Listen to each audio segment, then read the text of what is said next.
Esdras, capítulo 7. Esdras chega a Jerusalém. Muitos anos depois, durante o reinado de Artaxerxes, rei da Pérsia, havia um homem chamado Esdras. Ele era filho de Seraías, filho de Azarias, filho de Ilquias, filho de Salum, filho de Zadoque, filho de Aitube, filho de Amarias, filho de Azarias, filho de Meraiote, filho de Zeraías, filho de Uzi, filho de Buque, filho de Abisua, filho de Finéias, filho de Eleazar, filho do sumo sacerdote Arão. Esdras era escriba, conhecedor da lei de Moisés, dada ao povo pelo Senhor, o Deus de Israel. Esdras foi da Babilônia a Jerusalém, e o rei lhe deu tudo o que ele pediu, porque a mão do Senhor, seu Deus, estava sobre ele. Alguns dos israelitas e também alguns sacerdotes, levitas, cantores, guardas das portas e servidores do templo viajaram com ele para Jerusalém no 7º ano do reinado de Artaxerxes. Esdras chegou a Jerusalém em agosto desse mesmo ano. Partiu da Babilônia em 8 de abril, o primeiro dia do novo ano, e chegou a Jerusalém em 4 de agosto, porque a bondosa mão do Senhor, seu Deus, estava sobre ele, pois Esdras tinha decidido estudar a lei do Senhor, obedecer a ela e ensinar seus decretos e estatutos ao povo de Israel. A carta de Artaxerxes a Esdras. O rei Artaxerxes tinha dado uma cópia da seguinte carta a Esdras, o sacerdote e escriba que estudava os mandamentos e decretos do Senhor e os ensinava a Israel. De Artaxerxes, rei dos reis, ao sacerdote Esdras, mestre da lei do Deus dos céus, saudações. Eu decreto que qualquer israelita em meu reino, incluindo os sacerdotes e os levitas, que desejar regressar com você para Jerusalém, poderá ir. Eu e meus 7 conselheiros o instruímos a investigar a situação em Judá e em Jerusalém, com base na lei de seu Deus, que está em suas mãos. Também o encarregamos de levar consigo a prata e o ouro que lhe entregamos voluntariamente como oferta para o Deus de Israel, que habita em Jerusalém. Além disso, você levará toda a prata e todo o ouro que obtiver na província da Babilônia, bem como as ofertas voluntárias do povo e dos sacerdotes para o templo de seu Deus em Jerusalém. Use esses recursos para comprar novilhos, carneiros, cordeiros e as respectivas ofertas de cereal e ofertas derramadas. Tudo isso será oferecido no altar do templo de seu Deus em Jerusalém. A prata e o ouro que restarem poderão ser usados como parecer melhor a você e a seu povo, conforme a vontade de Deus. Quanto aos utensílios que lhe confiamos para o serviço no templo de seu Deus, entregue-os todos diante de Deus de Jerusalém. Se precisar de mais alguma coisa para o templo de seu Deus ou para qualquer necessidade semelhante, use recursos da tesouraria real. Eu, o rei Artaxerxes, envio o seguinte decreto a todos os tesoureiros da província a oeste do rio Eufrates. Deem a Esdras, sacerdote e mestre da lei do Deus dos céus, tudo o que ele requisitar. Deem-lhe até 3.500 quilos de prata, 100 cestos grandes de trigo, 100 tonéis de vinho, 100 tonéis de azeite e sal à vontade. Tenham o cuidado de providenciar tudo o que o Deus dos céus ordenar para seu templo. Afinal, por que provocar a ira de Deus contra este império do rei e de seus filhos? Também decreto que nenhum sacerdote, levita, cantor, guarda das portas, servidor do templo, nem qualquer outro trabalhador no templo será obrigado a pagar tributos, impostos e taxas de qualquer tipo. E você, Esdras, use a sabedoria que Deus lhe deu para nomear magistrados e juízes que conheçam as leis de seu Deus, para governar todo o povo na província a oeste do rio Eufrates. Ensine a lei a todos que não a conhecem. Qualquer um que se recusar a obedecer à lei de seu Deus e do rei será castigado de imediato com a morte, com o exílio, com o confisco dos bens ou com a prisão. Esdras louva o Senhor. Louvem o Senhor, o Deus de nossos antepassados, que colocou no coração do rei o desejo de embelezar o templo do Senhor em Jerusalém, e que me mostrou seu amor leal ao honrar-me diante do rei, de seu conselho e de todos os seus oficiais poderosos. Senti-me encorajado, porque a mão do Senhor, meu Deus, estava sobre mim, e reuni alguns dos líderes de Israel para voltar comigo a Jerusalém. Esdras, capítulo 8. Exilados que regressaram com Esdras. Esta é uma lista dos chefes da família, com suas genealogias, aqueles que regressaram comigo da Babilônia durante o reinado do rei Artaxerxes. Da família de Finéias, Gerson. Da família de Tamar, Daniel. Da família de Davi, Ratos, descendentes de Secanias. Da família de Parós, Zacarias e 150 homens registrados com ele. Da família de Paate, Moabe, Elioenai, filho de Zeraías, e 200 homens registrados com ele. Da família de Zatu, Secanias, filho de Jaaziel, e 300 homens registrados com ele. Da família de Adim, Ebede, filho de Jonatas, e 50 homens registrados com ele. Da família de Elão, Jesaías, filho de Atalias, e 70 homens registrados com ele. Da família de Cefatias, Zebadias, filho de Micael, e 80 homens registrados com ele. Da família de Joabe, Obadias, filho de Jeiel, e 218 homens registrados com ele. Da família de Bani, Selomite, filho de Josifias, e 160 homens registrados com ele. Da família de Bebai, Zacarias, filho de Bebai, e 28 homens registrados com ele. Da família de Asgade, Joanã, filho de Racatã, e 110 homens registrados com ele. Da família de Adonicã, que chegaram depois, Elifelete, Jeiel e Semaías, e 60 homens registrados com eles. Da família de Bigvai, Utar e Zacur, e 70 homens registrados com eles. A viagem de Esdras a Jerusalém. Reuni os exilados perto do canal de Aava e acampamos ali por 3 dias enquanto eu revisava as listas do povo e dos sacerdotes que haviam chegado. Descobri que nenhum levita se havia oferecido para nos acompanhar. Por isso, mandei chamar Eliezer, Ariel, Semaías, Eunatã, Jaribe, Eunatã, Natã, Zacarias e Mesulão, líderes do povo. Também mandei chamar Joiaribe e Eunatã, 2 homens com discernimento. Enviei-os a Ido, chefe dos levitas em Cassifia, para que pedissem a ele, a seus parentes e aos servidores do templo que nos enviassem ministros para o templo de Deus em Jerusalém. Visto que a bondosa mão de nosso Deus estava sobre nós, eles nos enviaram Serebias, junto com 18 de seus filhos e parentes. Era um homem inteligente, descendente de Mali, descendente de Levi, filho de Israel. Também nos enviaram Razabias, junto com Jesaías, dos descendentes de Merari, 20 de seus filhos e parentes, e 220 servidores do templo. Os servidores do templo eram assistentes dos levitas, um grupo de trabalhadores do templo instituído pelo rei Davi e por seus oficiais. Todos estavam registrados por nome.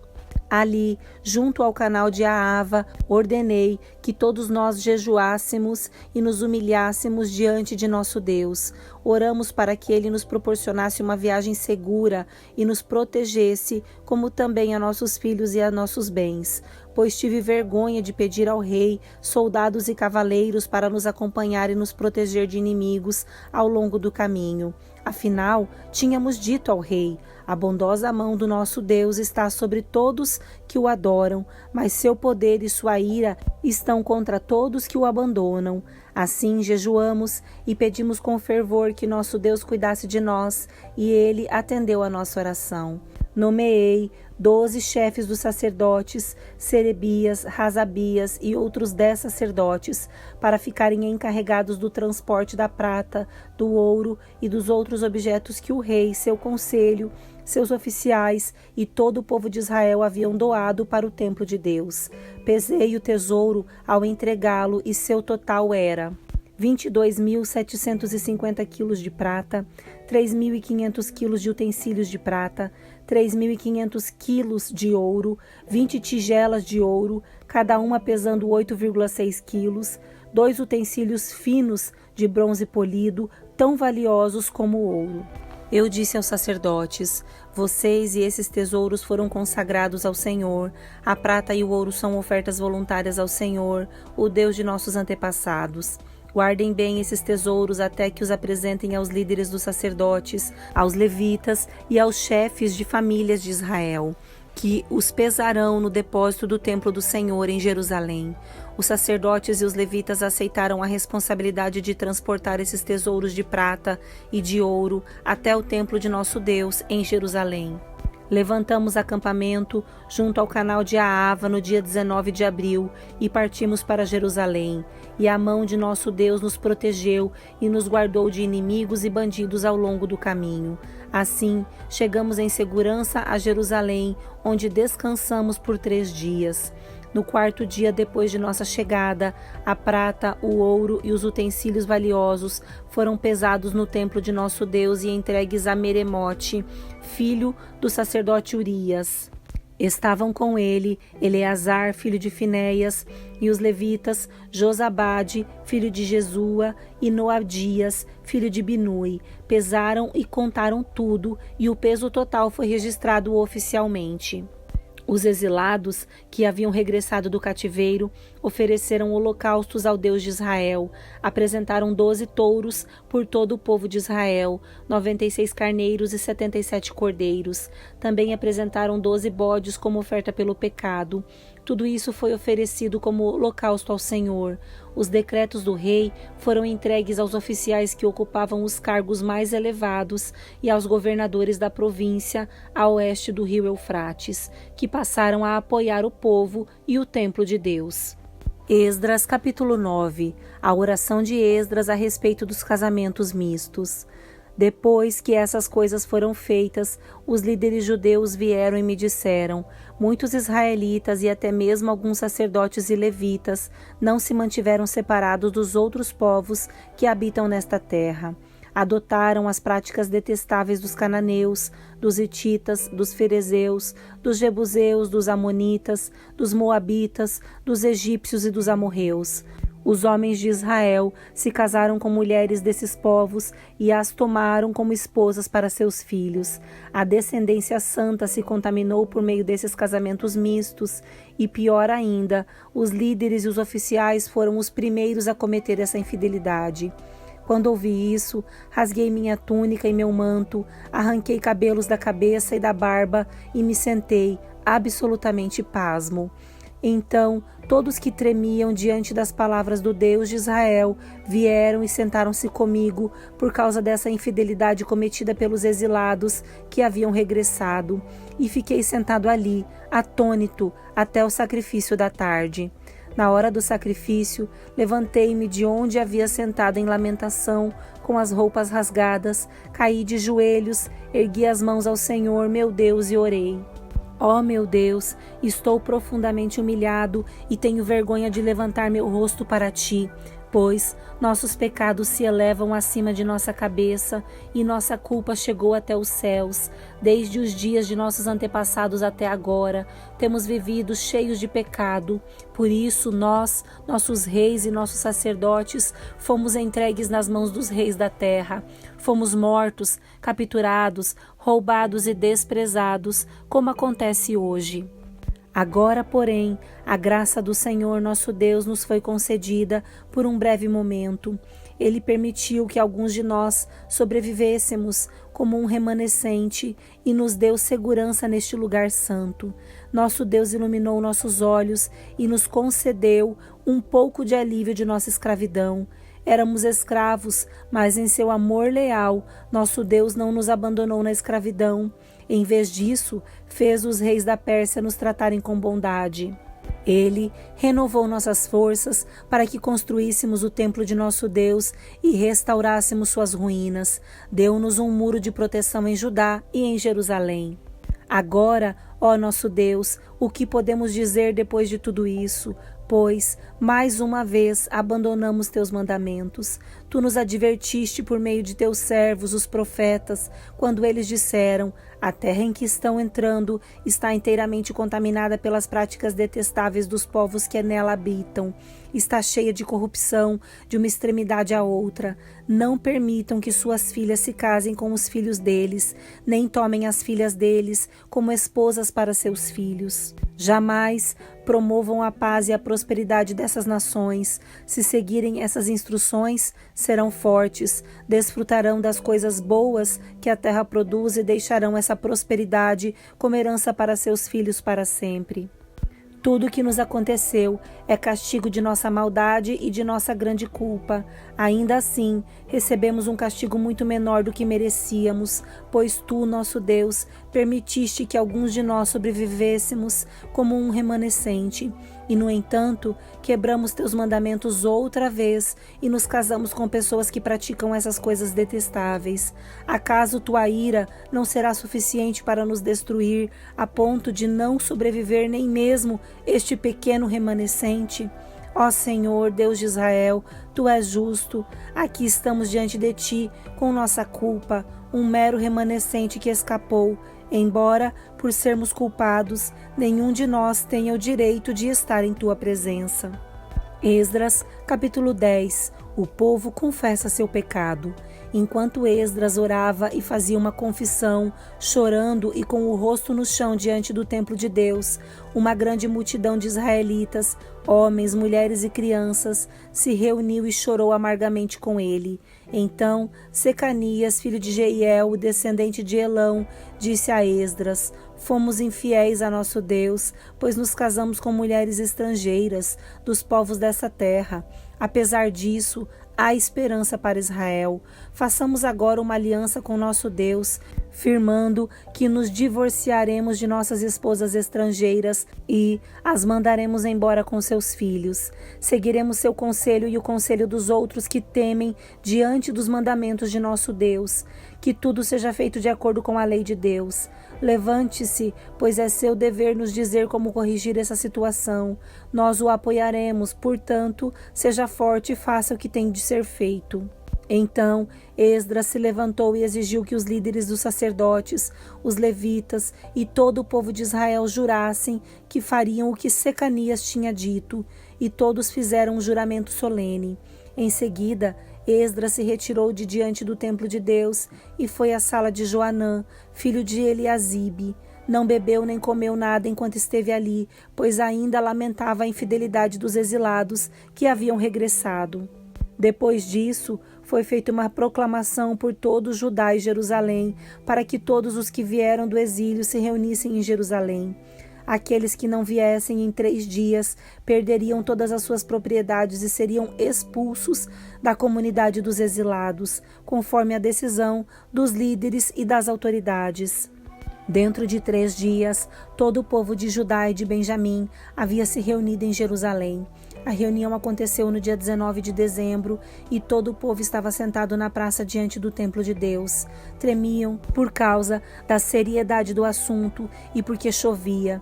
Então o sacerdote Esdras se levantou e disse: Vocês agiram de modo infiel, aumentaram a culpa de Israel ao se casar com mulheres estrangeiras. Agora confessem seu pecado ao Senhor, o Deus de seus antepassados, e façam o que agrada a Ele. Separem-se do povo da terra e dessas mulheres estrangeiras. Toda a comunidade respondeu em alta voz: Você tem razão. Faremos o que disse. No entanto, não é algo que possa ser feito em 1 dia ou 2, pois há muitos de nós envolvidos neste grande pecado. E agora é a estação das chuvas, portanto, não podemos ficar aqui fora por muito mais tempo. Que nossos líderes decidam por toda a comunidade. Todo aquele que tiver uma esposa estrangeira virá num dia marcado, acompanhado das autoridades e dos juízes de sua cidade, para que a ira ardente de nosso Deus a esse respeito se afaste de nós. Os únicos que se opuseram à proposta foram Jonatas, filho de Azael, e Jazeías, filho de Tiquivá, apoiados por Mesulão e pelo levita Sebetai. Foi esse, portanto, o plano que seguiram. Esdras escolheu líderes para representarem suas famílias e designou cada representante por nome. No dia 29 de dezembro, os líderes se reuniram para tratar da questão. Assim, em 27 de março, o primeiro dia do novo ano, haviam terminado de resolver todos os casos de homens que tinham se casado com mulheres estrangeiras, os culpados de casamento misto. Os sacerdotes que se casaram com mulheres estrangeiras foram Da família de Jesua, filho de Jeozadaque, e de seus irmãos, Maazeias, Eliezer, Jaribe e Gedalias, assumiram o compromisso de divorciar-se de suas esposas, e cada um ofereceu um carneiro como sacrifício por causa de sua culpa. Da família de Imer, Hanani e Zebadias. Da família de Harim, Maazeias, Elias, Semaías, Jeiel e Uzias. Da família de Pazur, Elioenai, Maazéias, Ismael, Natanael, Josabade e Elasa. Os levitas culpados desse pecado foram Josabade, Simei, Quelaías, também chamado Quelita, Petaías, Judá e Eliezer. O cantor culpado desse pecado foi Eliasibe. Os porteiros culpados desse pecado foram Salum, Telém e Uri.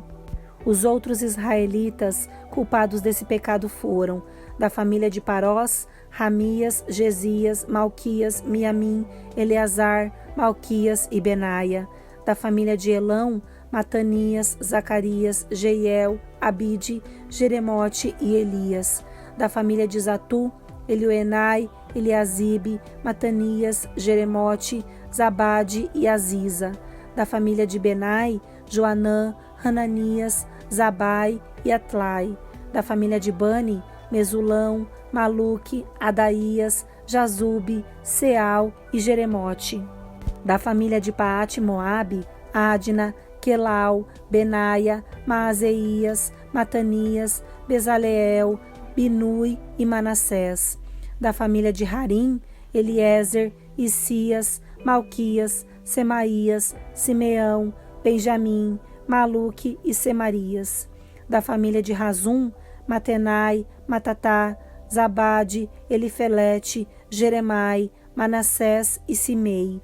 Da família de Bani, Maadai, Anrão, Uel, Benaia, Bedias, Quelui, Vanias, Meremote, Eliasibe, Matanias, Matenai e Jaazai. Da família de Binui, Simei, Selemias, Natã, Adaías, Maquinadibai, Sazai, Sarai. Azareel, Selemias, Semarias, Salum, Amarias e José. Da família de Nebo, Jeiel, Matitias, Zabade, Zebna, Jadai, Joel e Benaia. Todos esses homens se casaram com mulheres estrangeiras e alguns tiveram filhos com essas esposas.